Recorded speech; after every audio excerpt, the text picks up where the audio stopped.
Hey everybody, we're going to take a look at the Chapter 5 review, and on the right side I have all of the identities from Chapter 5. So let's start with number 1, and we are going to use the given conditions to find the values of all 6 trig functions. If an answer is undefined, you enter undefined. Okay.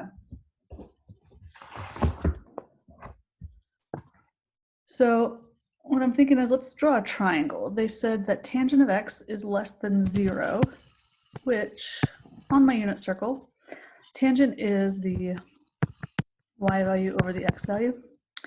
So if I have a positive divided by positive, this will be positive. It'd be greater than 0 in the first quadrant, so that one's out. A negative x and a positive y, so positive divided by negative is negative. Okay, so that would be less than 0. That part works. And then third quadrant, this has a negative x and a negative y. Negative divided by negative is positive, so it would not be less than 0. So that part's out. And then in quadrant 4, we would have a positive negative. So a negative divided by a positive is less than 0, which means quadrant 4 is still in. Okay, so we have 2 quadrants it could be in. And then secant is a negative. Secant is the reciprocal of the x value. And so to have a negative x value, that would put us over here in quadrant 2. So I'm going to draw a triangle in quadrant 2.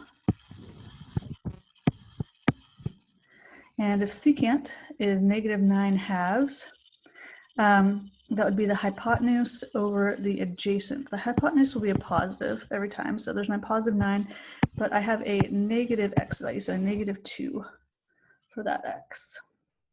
And then my y value, we have to figure that out with Pythagorean theorem. So we're going to do a squared plus b squared equals c squared. All right. So we're going to do like 81 minus 4. Okay, so my b squared is 77, and that makes the plane be either a positive or negative square root of 77. We have to decide which is it, positive or negative.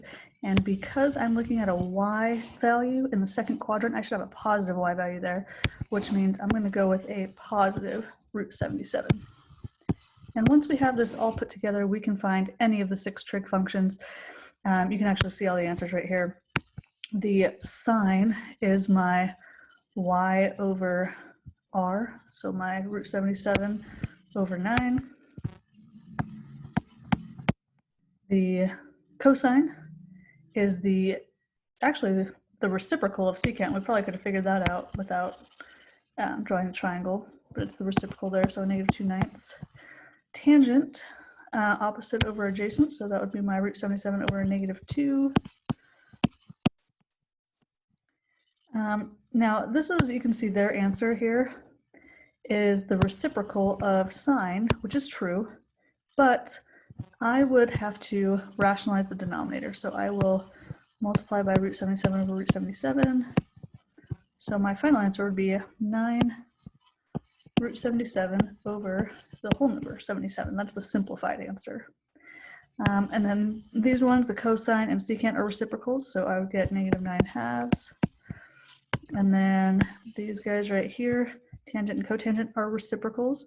So if I have negative 77 over 2, I'll do the reciprocal and get negative 2 over root 77, which again, same deal here. I need to rationalize the denominator. So I don't want a square root in the denominator. To be totally simplified, I would get negative 2 root 77 all over my nice whole number, 77. Okay, so there is number 1. Number 2 says to match the trig expression with its simplified form. Okay, so the first thing I saw right off the bat was secant, which I know that secant is related to cosine in that it's the reciprocal. And you can actually see that in your set of identities here. Secant equals 1 over cosine. So that's what I'm going to replace my secant with, 1 over cosine of x. I know they were using a u on the identity sheet, but I'm going to use an x here like they have in the problem. And then times cosine of x, which those divide out, and all I have left is a 1. So I think I'm going to go with this guy, positive 1. All right, number 3. On number 3, match the trig expression with its simplified form. And I think we're going to have to use some more identities here. I've got cosine squared of pi halves minus x. And I think we've got actually here, not a cosine squared, but a plain cosine of pi halves minus x. That's on my identity sheet here.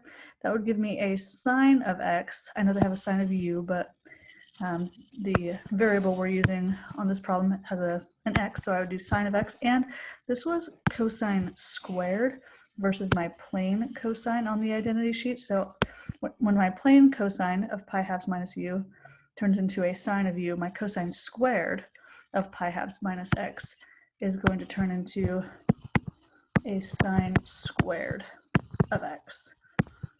Okay, over my cosine of x, which means I've got sine squared, like I've got a sine times sine. And I have just a single cosine in the denominator, and sine over cosine is tangent. Again, if you're not remembering this, that is also in my identity sheet here.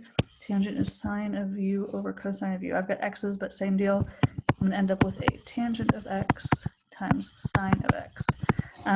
They put it in a different order, but multiplication order does not matter, so those would match. All right. Next one, use the fundamental identities to simplify the expression. It says there's more than one correct form of the answer, so if you're working with your neighbor and you got something different, that's fine. Doesn't mean it's wrong. So here's how we can check this out. We're going to probably factor out a sine squared first. I see that they both have a sine squared. So when I factor that out, end up with a secant squared of x minus 1. And in my head, this is screaming Pythagorean identities. So let's look at the Pythagorean section here. All right, so the Pythagorean section, yeah, I think we noticed this guy right here. It says 1 plus tangent squared of u equals secant squared. If I subtract that 1 over to the other side, I get secant squared of u. Here, I'll write this below here. Tangent squared of u equals secant squared of u minus 1. So that's the same identity, just moving the 1 to the other side. And this matches my secant squared of x minus 1. So that secant squared of x minus 1 is going to turn into a tangent squared of x. And that's actually what they had as well. And my final answer. I can't really simplify that down any further because tangent squared, tangent is sine over cosine. If this was like a cotangent where I had like a cosine over sine and I could like divide out, great, but this would not divide anything out. So that's why I'm going to leave that the way it is. All right, next up, we are looking at factoring. So factor the expression, use the fundamental identities to simplify if necessary. Again, there's more than one correct form of the answer. Okay, so let's see, on this one, what am I up to? Okay, yeah, I think I'm going to factor my 3 out, first of all.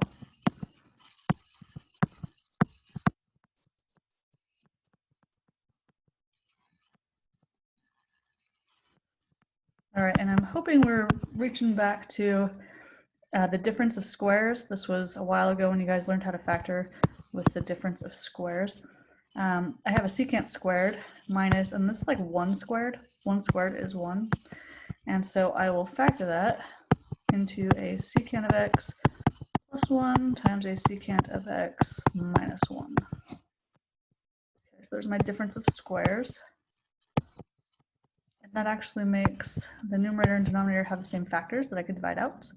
So that's where they got this answer here, 3 times secant of x plus 1. If you want, you really could distribute it as well. You could get 3 times secant of x plus 3 if you wrote it that way. Those are 2 different ways you could get the same answer. Okay. Next up, we are looking at rewriting this expression so that it is not in fractional form. So currently it's a big old fraction. I do not want a fraction, so first things first, I think I'm going to try to break this down into sine and cosine. All right, so like tangent is sine over cosine, and secant is the reciprocal of cosine.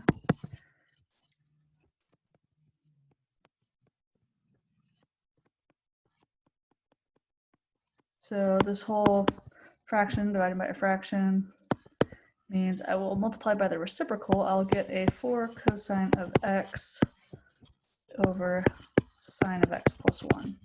Okay, so the whole reason why I kind of wanted it in this setup was because now I'm going to do, see what I had up here on the previous problem. I've got, let's highlight this.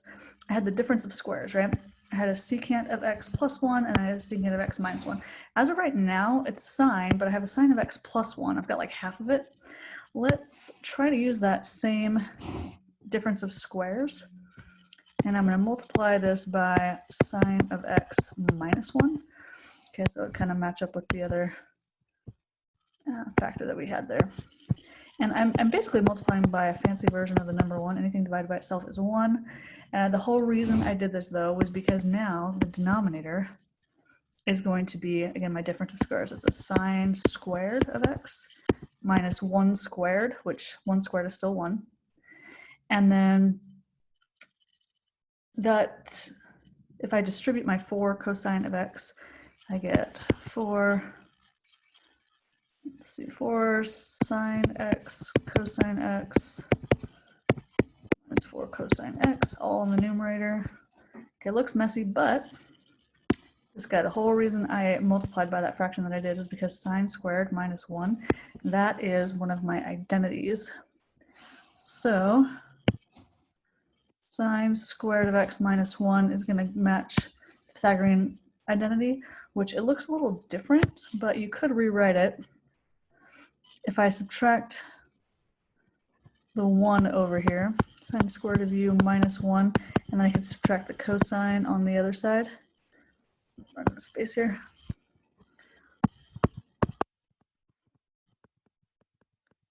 If I rearrange that identity, then I have this, sine squared of u minus 1 equals a negative cosine squared. So I'm going to replace this whole denominator with a negative cosine squared of x.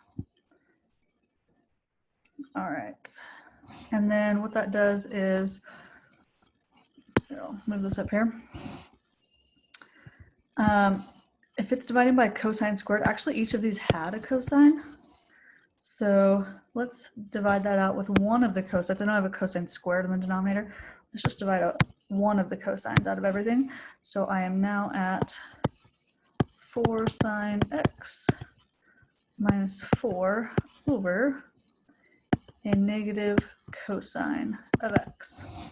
Okay, so I took one of those cosines out of everything, which I don't think, as far as simplifying, they want no fractional form, right? They don't want a fraction. So I think I'm going to have to put 4 sine of x over a negative cosine x and my 4 over a negative cosine x, okay? And the reason I did it this way is because sine divided by cosine is tangent, so I don't have a denominator, no fraction anymore. 4 divided by negative 1 is a negative 4. And then let's see if we can remember the reciprocal of cosine. I'm going to treat it like a 4 times 1. So like 1 divided by cosine. If you want to find that in your identities, you can as well.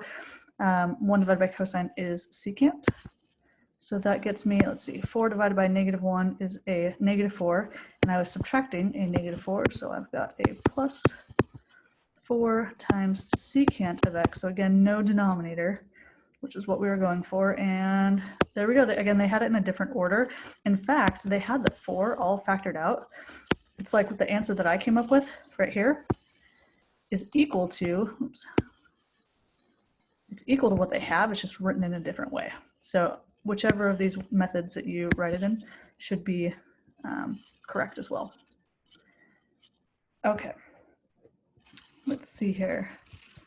Number 7, rewrite the expression so it is not in fractional form. There is more than one correct answer, or correct form of the answer, I should say. All right, so in this one, I am seeing that sine squared again. I'm kind of thinking, you know, the stuff that I had in pink, that sine squared plus cosine squared equals 1. So I'm going to rearrange this thing again. Let's see, I'm going to erase the way I rearranged it before. Oops. Erase, here we go. There we go. So I'm going to try to rewrite that in another form again. If I just want the sine squared by itself, I could do subtract the cosine squared over, so 1 minus cosine squared is equal to the sine squared. So I've got a variable of y. I've got 1 minus a cosine squared of y over 1 minus cosine of y. Okay, so if I don't want it in fractional form, I'm probably going to do what I did on the previous problem. I wanted like your difference of squares. So instead of a 1 minus cosine y, I am going to multiply numerator and denominator by a 1 plus cosine of y. Okay, again, difference of squares is going to give me a 1 squared minus cosine squared. 1 squared is still 1, so 1 minus cosine squared of y. And then let's see here.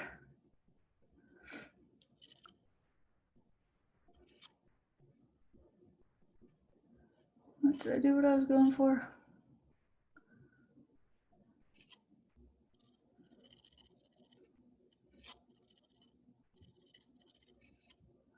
Oh, you know what? I made it even more difficult than it needed to be, actually. Let's go back to here. See how, so I used the Pythagorean identity, but you know what? I don't have to get like a common denominator or anything. If I want it not in fractional form, I basically want this to like cancel out with something.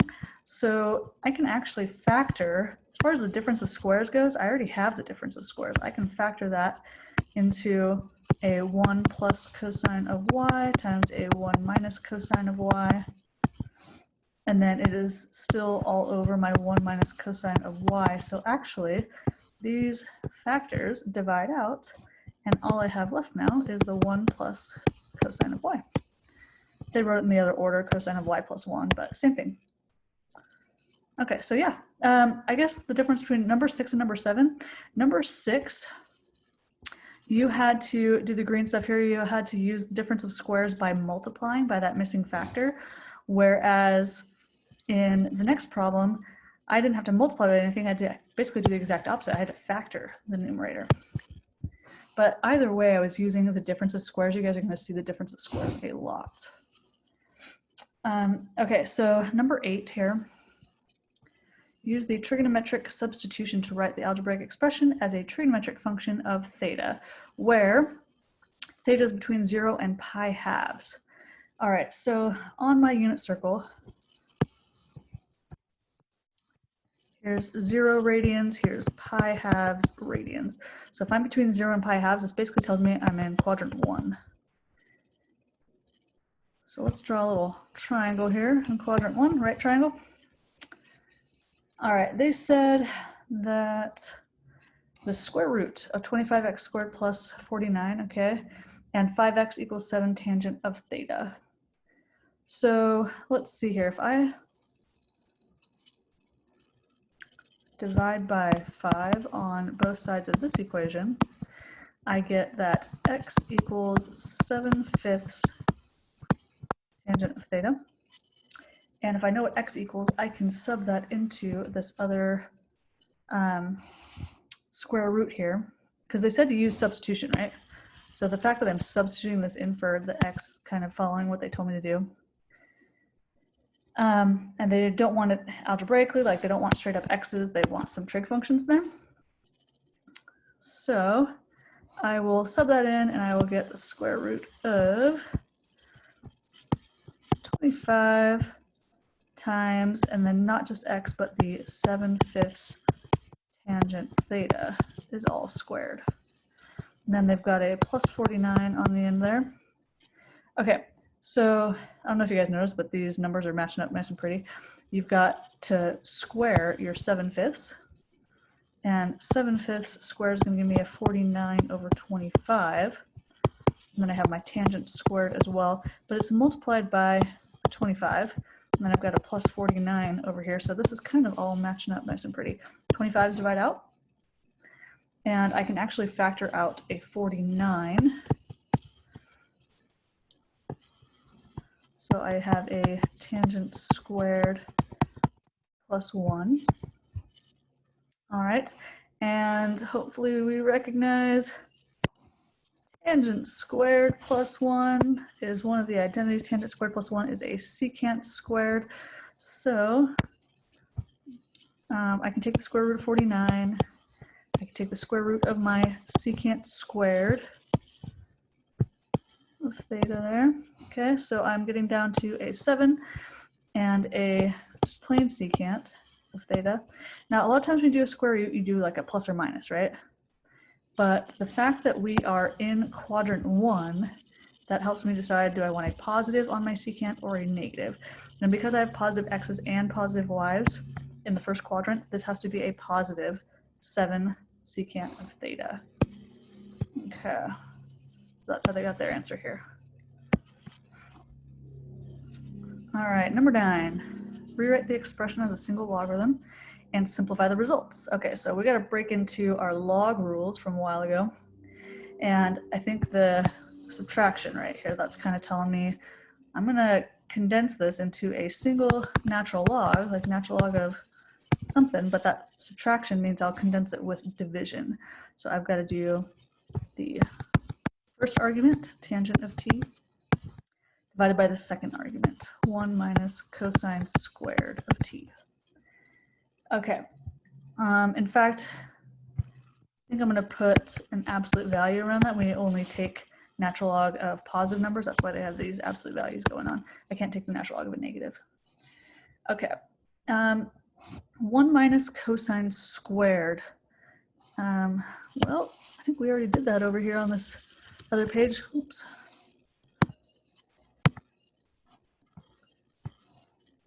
Oh man, okay. Try this again. If I got the sine squared on this identity by itself, it is a 1 minus cosine squared. So 1 minus cosine squared of t is equal to the plane sine squared.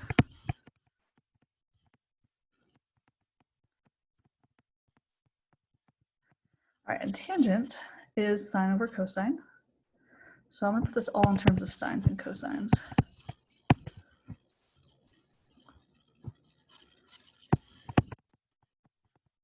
Sine over cosine. And then I've got the dividing by sine squared is pretty much going to put that in the denominator with my cosine. Okay, so one of those sines divides out with only one of them. I still have another sine left. So I've got like 1 over cosine and 1 over sine.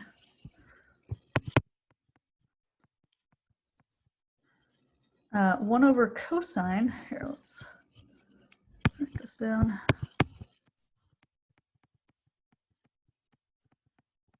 I broke it up into 2 pieces because they each have their own identity. The 1 over cosine is the same as, if you look over here, 1 over cosine is the same as secant, and 1 over sine is the same as cosecant. So this is a secant of t times a cosecant of t. So that's where this one right here. And again, I put my secant and cosecant in a different order, but they're multiplied. So either way, they should be correct, both of them. Okay. And then number 10, verify the identity, simplify at each step. So this identity, I mean, you can actually see what the answers are right here, but let's figure out how they got those. I'm going to highlight another identity that we had. So I'm going to get rid of the ones that I highlighted already. Okay. So the fact that they have tangent of pi halves minus theta. Let's see, I've got my cofunction identities here. Tangent of pi halves minus u instead of a theta, but same thing, it should be a cotangent. So that is where they're getting this cotangent of theta. And then cotangent, as soon as I see like this 1 over, it makes me think it's the reciprocal of something.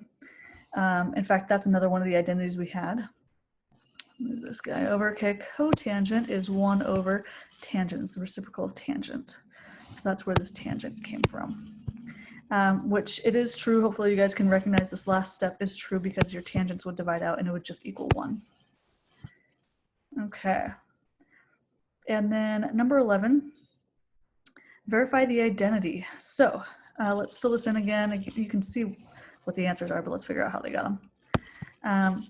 So it says tangent, or sorry, not tangent, sine 2 times sine squared of alpha minus 2 times sine to the 4th of alpha. Okay, so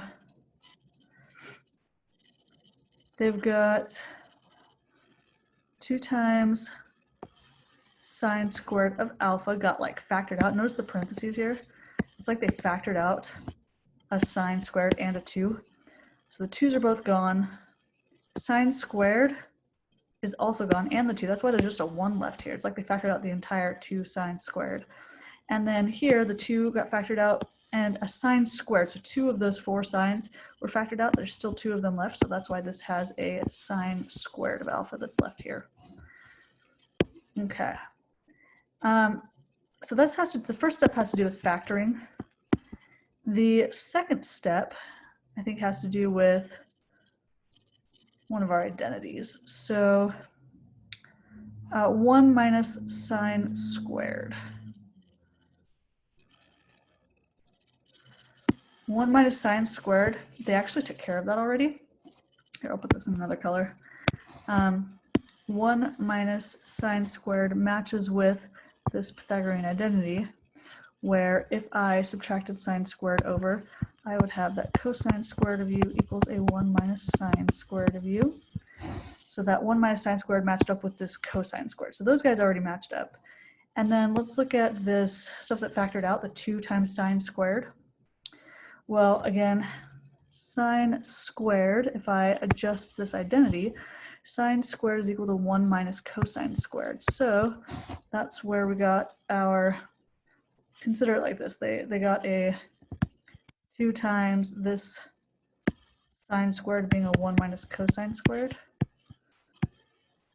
alpha. And then if you distribute this 2, they got a 2 minus 2 cosine squared of alpha. All right, so the stuff I underlined, that was using, again, your Pythagorean identity. So they both used the Pythagorean identity just in different ways. And if we did it right, it should get us to this last one, which, let's see here. If you distribute the cosine to both of these, I get 2 times cosine squared. Okay, 2 times cosine squared.